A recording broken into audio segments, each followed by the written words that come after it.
When talking about Hungarian history and culture, there are several things that I must mention, such as the brave campaign of János Hunyadi, the legendary Battle of Mohács, hell, even the Budapest Revolution of 1956. However, arguably the most defining event for the Hungarians and Hungarian nation as a whole, other than the ungodly amounts of corruption in their government, would have to be the Revolution of 1848.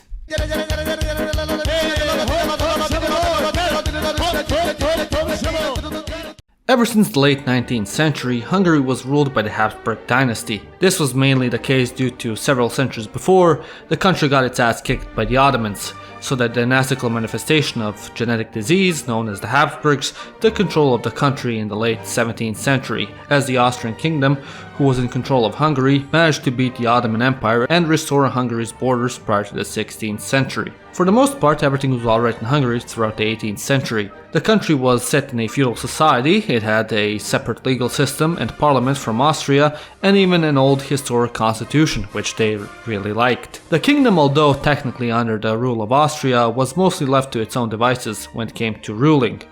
Hungary had its own administration and ruling council, who were for the most part independent from Vienna. But like all good things, good vibes and feudal energy had to come to a halt.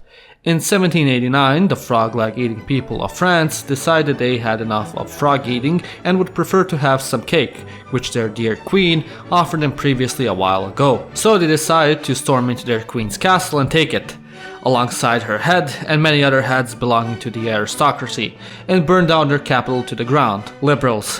What can I say? Many monarchs, including the then Austrian emperor, scared with the happenings in France, decided to seize enlightenment reforms in the empire, which were taking place across Europe during this time, including in Hungary as well, which, as you can imagine, outraged many Hungarians who were starting to get on board with French ideas and philosophy, and really enjoyed Code Lyoko. Itt vagyunk, sose fény, hogy jódra tér, segítünk, szeretünk, mindig bíz bennünk.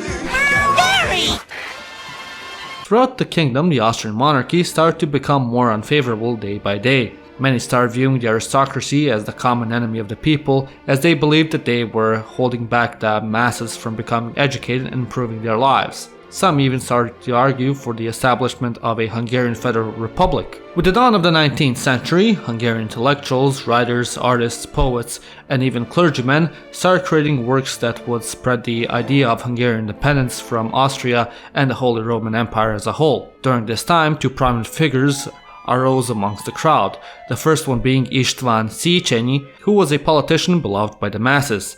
I know, hard to imagine these days. Széchenyi argued that Hungary should develop like Western European countries, as well as that a new Hungary should be created out of the old. Throughout the 19th century, István would spread his ideas via pamphlets, and eventually they would make it to the Parliament of Hungary. Within the Hungarian parliament was the second key figure of the upcoming revolution, Lajos Kossuth. Kossuth rapidly became popular within the country as he promoted a broader parliamentary democracy, rapid industrialization, tax reforms, economic expansion via increased exports, and the abolishment of feudalism and aristocratic privileges, and all of the other boring stuff adults talk about. Because of this, Lajos, among several other members of his party, got arrested by the emperor in an attempt to subdue revolutionary ideas. Nevertheless, even with the suppression of political oppositionaries, new reforms were passed, such as making Hungarian the official language within Hungary's institutions rather than Latin, which was used up until the 19th century, as well as legalizing mixed marriages, and allowing non-nobles to run for government positions. Between the years of 1841 and 1848, Kossuth and Széchenyi started to drift apart in their ideas. Széchenyi argued for a more moderate government and slower integration of reforms, while Kossuth was arguing for radical change in all factors of administration. However, both came to compromise under the 12 points, which were basically the Hungarian equivalent of constitutional amendments, and they were: number 1, freedom of the press; number 2, accountable ministries in Buda and Pest; 3, annual parliamentary sessions in Pest; 4, civil and religious equality before the law; 5, national guard; 6, abolition of nobility tax exemptions; 7, the abolition of feudalism; 8, juries and representation on an equal basis; 9. National Bank. 10. The army is to swear to support the constitution, soldiers are not to be sent abroad, and foreign soldiers are to leave the country. Number 11. The freeing of political prisoners. And number 12. Union with Transylvania. Soon after the 12 points were adopted by Kossuth and Széchenyi, the Liberal Party, aka the party that they were a part of, won the majority in the Hungarian parliament and the stage was set. On March 15, 1848, the Hungarian Revolution officially started when Hungarian poet Sándor Petőfi went to Pilvác's Café in Pest, a popular meeting place for young liberals, and read out the 12 points alongside a national song, aka the Nemzeti Dal. From then on, Petőfi went from university to university and read out the national song and 12 points, growing his following from place to place. Over the next few days, Petőfi, alongside a growing crowd, went from place to place in town demanding the freedom of the press, liberating political prisoners, handing out copies of the 12 points and the national song, and seizing weapons. Due to political unrest in Vienna, the Austrian government accepted all 12 demands and a new Hungarian-led government was formed with Lajos Batthyány as a prime minister. Under the new government, more reforms were taken on, known as the April Laws, which aimed to create a democratic political system, have it so that all taxes collected in Hungary was spent in Hungary, and the parliament was to have control over the Hungarian regiments within the empire. Due to a growing sense of nationalism, Batthyány was caught between a rock and a hard place, as he was trying to uphold the constitutional monarchy of Austria as well as please the Hungarian separatists. Because of this, Batthyány started to be disliked by other political figures such as the Austrian Emperor Ferdinand I and the Ban of Croatia, Josip Jelačić. Croatia at the time was in a personal union with Hungary. However, Jelačić, dissatisfied with the new Hungarian government, sided with Austria. As a result, Croatia started to raise troops and prepare for an invasion of Hungary. Batthyány asked the Habsburgs for their support against Jelačić. However, they refused his pleas. Later on in the same month, Batthyány went to Vienna to speak with the emperor personally and ask him to order the Croatians to chill the f*** out. But he was too late and Jelačić officially started his invasion of Hungary, with the aim to dissolve the government. Upon doing this, the emperor formally relieved him of his duties, but that was enough to calm down the Croatian spastics. After the Austrians crushed the revolt that occurred in Vienna, inspired by the French Revolution, Franz Joseph replaced Ferdinand I as the Emperor of Austria, which raised tensions as Joseph didn't recognize Batthyány as the rightful premier of Hungary. In reciprocity, the Hungarian government didn't recognize Joseph as the king of Hungary either, as he had not been crowned with the Hungarian crown. However, things really escalated when the emperor delegated control of every army in Hungary to an Austrian field marshal and refused to accept the reforms the Hungarian parliament had passed previously. Of course, many saw this as unconstitutional, as these laws were already adopted and signed by the previous emperor of Austria, but their and Batthyány's complaints fell on deaf ears.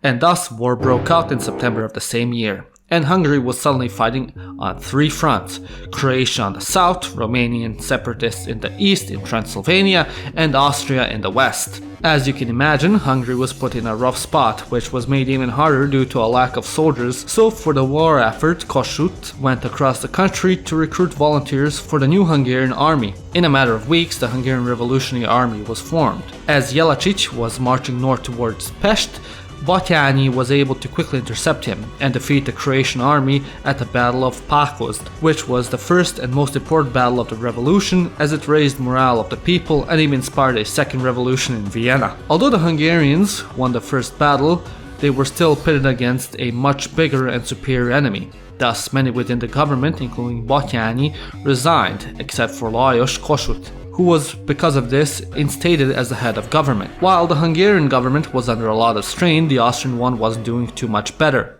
Due to civil unrest within Austria and broader within the Holy Roman Empire, Austria had to play 4D chess and rile up minority groups within Hungary's territory to weaken the revolutionary army. Mainly, the Austrians gave empty promises to Croatians, Serbs, and Romanians that they would gain their own state separate from Hungary within the empire. However, when it would be revealed that the emperor had no intention of installing these promises, many of the minorities switched their support to the Hungarians. Things, on the other hand, were a bit more complicated in Transylvania. As Transylvania was, and still is, a highly diverse region of Europe, many ethnic groups there were at conflict with each other regarding what side they were supporting. Many Romanians came out onto the streets of Transylvania under the leadership of Avram Iancu to protest the unification of Transylvania and Hungary. The Romanians received support from the Germans of Transylvania as their loyalties lied within the government in Vienna. Because of the complicated situation within the empire, the Austrian government sought help from Russia, who in March of 1849 invaded Transylvania. Contrary to expectations, the Hungarian army was able to defeat the Russians, so much so that only 25% of the Russian army made it out of the country. So rip bozo! The Hungarian Revolution in the end was suppressed by the Austrians after they defeated a revolutionary army when they attempted to besiege Vienna. As a response, Austria sent around 70,000 troops into Hungary and besieged Pest as a sort of a no-you card. The fight for Pest was fierce, but the Austrian army was numerically larger than that of Hungary. Although Pest had fallen, the Hungarian army was able to recover and put up a good resistance against the invading Austrians. The fighting came to an end after both the Austrians and Russians attacked the Hungarian army simultaneously from both sides, stretching their army thin. Thus on August 13, 1849, a peace treaty was signed and Hungary capitulated. After the fighting had come to a halt, 13 Hungarian rebel generals were executed alongside Batyányi in what is now Arad, Romania. Kossuth was forced into exile within the Ottoman Empire and later on in the US, and thus in memory of the failed Hungarian Revolution and the fight for freedom against the Habsburgs, the people of Hungary do not clink their glasses as a way of commemorating the fallen freedom fighters. However, the fight for reform and liberty was not in vain. The vision for a more liberal Hungary would later on lead to a formation of a dual monarchy, also known as Austria-Hungary, in 1867, which would inevitably get Serbed. And yeah, that would be the Hungarian Revolution. I hope you guys enjoyed and learned something alongside that. If you like my videos, consider becoming a member and supporting the channel, like all these lovely people: Craig Zeeves, Mickey D, Pavan, Anthony YouTube, Roland S, Nekwa, Emanuel Boncilla, Andrei Sorin Parskiv, Putul Roz, Ramberlads, József Barát, Pisichan, Gerko Horváth, Seal King, Badou, Igru, Pope Pierce, and Jonathan Murphy.